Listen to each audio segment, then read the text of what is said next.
بسم الله الرحمن الرحيم. اللهم صل وسلم وبارك على سيدنا محمد. عاملين ايه حبايبي؟ يلا كده نسمي الله ونصلي على الرسول ونبدأ الفيديو الجميل ده مع بعض النهاردة. واحنا النهاردة بقى ايه عاملين روتين حلو زيكم كده. لو اول مرة تشوفيني إيه، يا ريت تشرفيني كده وتحطي لي اللايك وتحطي لي الاشتراك وتقولي لي انت بتشاهديني من اي بلد. يلا بينا كده نغسل البوتاجاز بتاعنا ده بعد ما ايه ما حضرنا الغدا كده واتغدينا. فقلنا بقى ايه، نشيل الحوامل بتاعت البوتاجاز كده ونغسله وننضفه علشان يفضل نضيف بقى لما نيجي نطبخ تاني. ايه، علشان طبعا البوتاجاز لما يبقى نضيف والمواعين مغسولة والمطبخ بيبقى رايق بصراحة لما بتبقى الحاجات ديت نضيفة.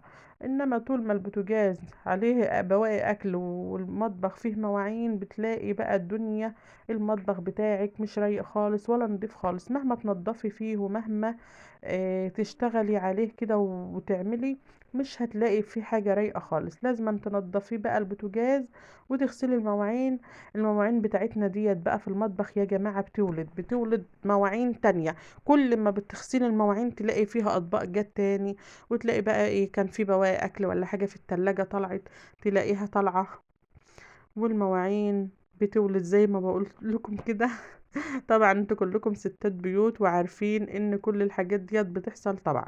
كده بقى ايه كنا نضفنا البوتاجاز بتاعنا اهوت وايه، ولمعناه كده وظبطناه وحطينا عليه الحوامل بتاعته. طبعا العينة اللي في النص عندي ديت من يوم ما جبت البوتاجاز وهي بصراحة إيه مش شغالة كويس، فانا بقى ايه مسكتها ايه سدتها بحاجة كده عشان ما تلمش زيوت ودهون من البوتاجاز. لما ايه ابقى اصلحها. كده بقى كنت جبت الفرن بتاعنا كنت شويت فيه السمك من يومين ثلاثة كده وسبته ما نضفتوش من جوه لانه كان سخن. فانا بغطيه بالحاجات دي كده علشان الدهون، لان الفرن بتاعي ده انا لسه شارياه جديد وحطاه جنب البوتاجاز، فعشان الدهون بتنزل عليها تبوظه.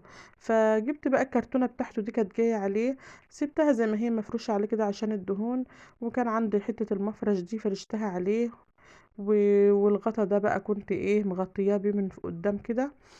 فقلت يلا بقى ايه نشيله كده وننضفه مع بعض علشان بكرة السوق بقى كده بإذن الله، وهنجيب سمك تاني وهنشوي فيه. بس بصراحة يا جماعة الفرن ده جميل جدا، انا لسه شاريها جديد من شهرين كده. إيه، كان عندي فرن بتاع الفرح كان كبير قوي، كان اكتر من متر او متر بتهيألي.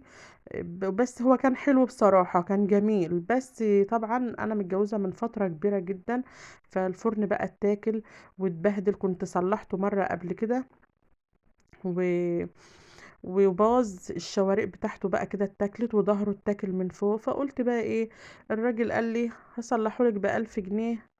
قلت لا بقى اللي خلاني اصلحه ب1000 جنيه انا هاخد ال1000 جنيه واحط عليه كمان 1500 واجيب لي واحد صغير حلو كده للمطبخ، اعرف ادخله في المطبخ واشوي فيه السمك واعمل فيه الرقاق اخبز فيه كده على قد يبقى حلو كده. بدل ما انا كنت حاطاه فوق عند الطيور فوق في على السطح، كانوا الطيور بصراحة مبهدلينه احلى بهدلة.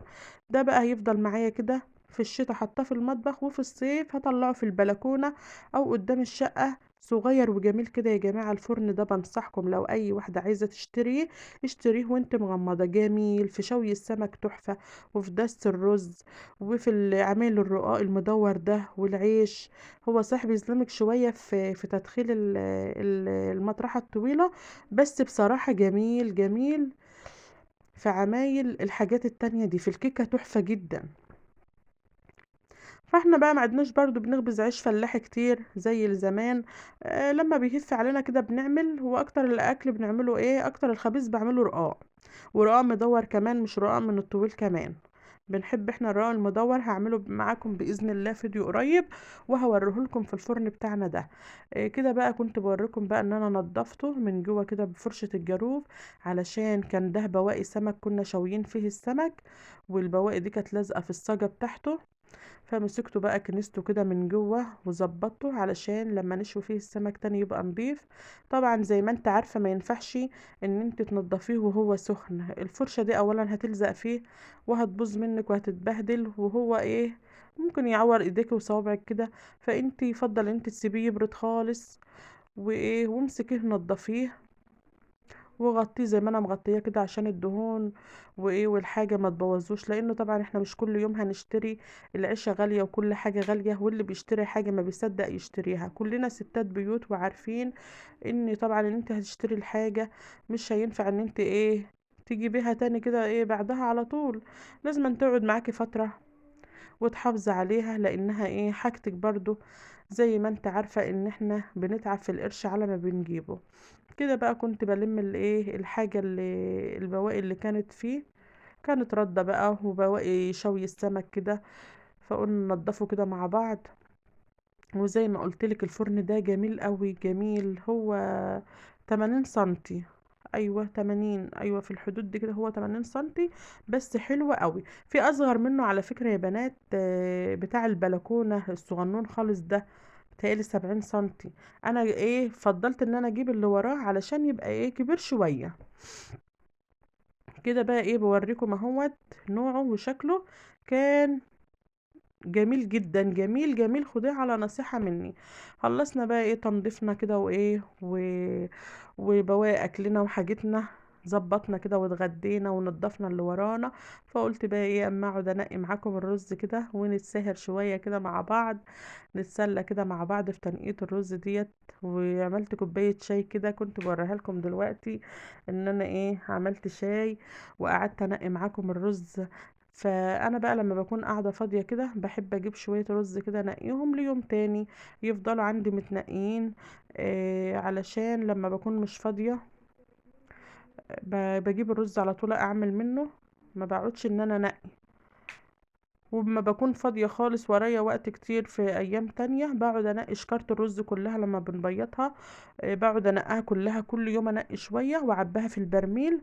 بتوفر عليا كتير جدا في الوقت. بستغل يعني الوقت كده وانا ايه وانا قاعده. طبعا الجماعه اللي بيبيضوا زينا كده ايه. الرز طبعا بنجيبه شعير كده، لما الرز بيطلع بنجيب كميه تكفينا السنه. وبنعينه عندنا كل بقى فترة كده حسب بقى الشكارة ما بتكفيكي. بنجيب الشكارة نبيضها كلها كده، ناخد السرسة بتاعتها كده للطيور. ولو مش ما عندكيش طيور بنبيعها في القادوس كده واحنا بنبيض. وبنجيب الرز بقى ايه نخليه عندنا نفضيه في البرميل ونستعمل منه. طبعا حبايب اللي في البندر بيجيبوا الرز ده متكيس كده في اكياس. بيبقى نضيف وما فيهوش حاجة. بيبقى نضيف مش زي ده. لان احنا رزنا بيبقى طبعا عشان احنا مبيضينه في القدوس. بيبقى فيه بواقي، بيبقى فيه حصوايه. بيبقى فيه حبايه رز كده من رز الشعير اللي هو نفسه ده اللي بيبقى عليه الغلافه بتاعته. انما انتوا رزكم بقى بيبقى نضيف، بيجي متكيس في اكياس وبيبقى رز نضيف من اللي بيبقى ايه زي المستورد كده. فانا بوريكم هو ما كانش فيه بصراحه حسو ولا حاجه طوب، مش ما فيهوش طوب، بس فيها بعد حبايه كده فيها ايه حته سمره كده، فانا مش بحبها في الرز. بمسكها نقاها كلها واخدها ايه للطيور بتاعتي، مش برميها برضو. كل حاجه بنستفاد بها دلوقتي. يا رب الفيديو يعجبكم واشوفكم فيديو جديد يا احلى متابعين في الدنيا.